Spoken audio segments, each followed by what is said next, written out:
there's a guy named Dane Wigington. He's a geoengineering guy, which you're kind of an engineer, right? Mhm. Yeah. Controlling population crops hidden by agencies in our own government. Now, what are your thoughts on it? We all see those things out there. Okay. What's going on? So there is it's like a lot of these things that you see on the internet. Um, there may be more than a grain of truth. I won't discount it entirely, but we have known how to do cloud seeding for a long time, right? But it's an extremely expensive process.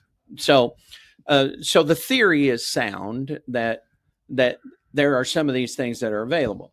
Now, as far as chemicals, mind control drugs, and those kind of things, okay, that works great in science fiction, but from a practical standpoint, doesn't work too good, especially if you're talking about the contrails that we see Yeah. crossing the sky every day. So a lot of folks have pointed to that. Oh, there's so many of them. Well, have you ever looked at what is that application where you can track flights? Where you can see the little airplane flying across the country. We're a lot of air traffic, and Yeah. so it's when the conditions are right, because temperature inversions and things like that. That water vapor that comes out of the back of jets, and not all of them, it will freeze and it will leave that trail running across the sky. Well, that's not a chemtrail; that's a contrail, and it does you no good to spread mind control drugs at 30,000 feet. That will never make it to the ground in the first place. What they're talking about is stuff like aluminum Well, and you other items that could cause eventual death and illness, as well as destroying or even helping crops and animals. Aluminum, the metal, Yeah. doesn't degrade well. It's not like iron, right? That will rust away. That's the reason why it gets down to it actually gets down from the chemtrails. No, absolutely. But for what purpose?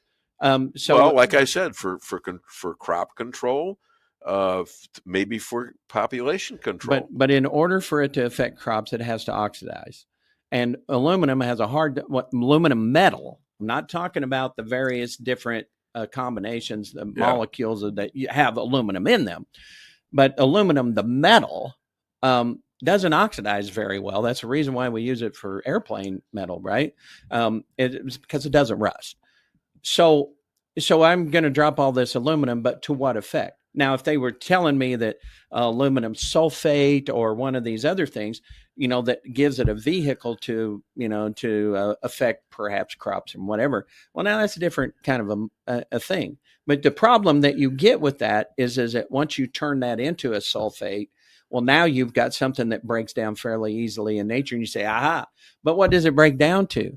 Well, it breaks down into the aluminum ion and a sulfate ion, both of which are, have marginal effects. In other words, for marginal, if they're done, maybe if they're done by just one or two planes, but if all the planes are out there doing it, and if it's a controlled military operation, I think it needs a little bit more explaining. Although I understand what you're saying.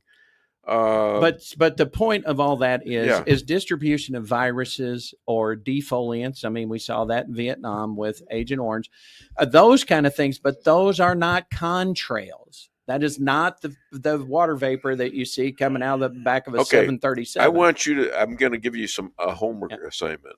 Yeah. Dane, Dane Wigington, Wigington. Right. Look them up and call me when you get the information, and maybe you will have changed your mind and maybe not. No, that's an important issue. No, I probably agree with them, but once again, what I'm pointing out is that the stuff that people should be concerned about isn't visible. That the contrails you're seeing has nothing to do with this. Agent Orange, for instance, was. Yeah, I'm not. I don't think it is. I agree. Yeah, but it does. They're little things that you can barely see. No, really, viruses can be delivered that way. Certainly, exactly, without a doubt. Yeah, and I want to know if that's being done, And this one guy is saying that you can't imagine the amount of organizations that have stopped him from going to exhibits and going to give speeches and things like that. So there's a lot of play out there, according to him, that is putting him down.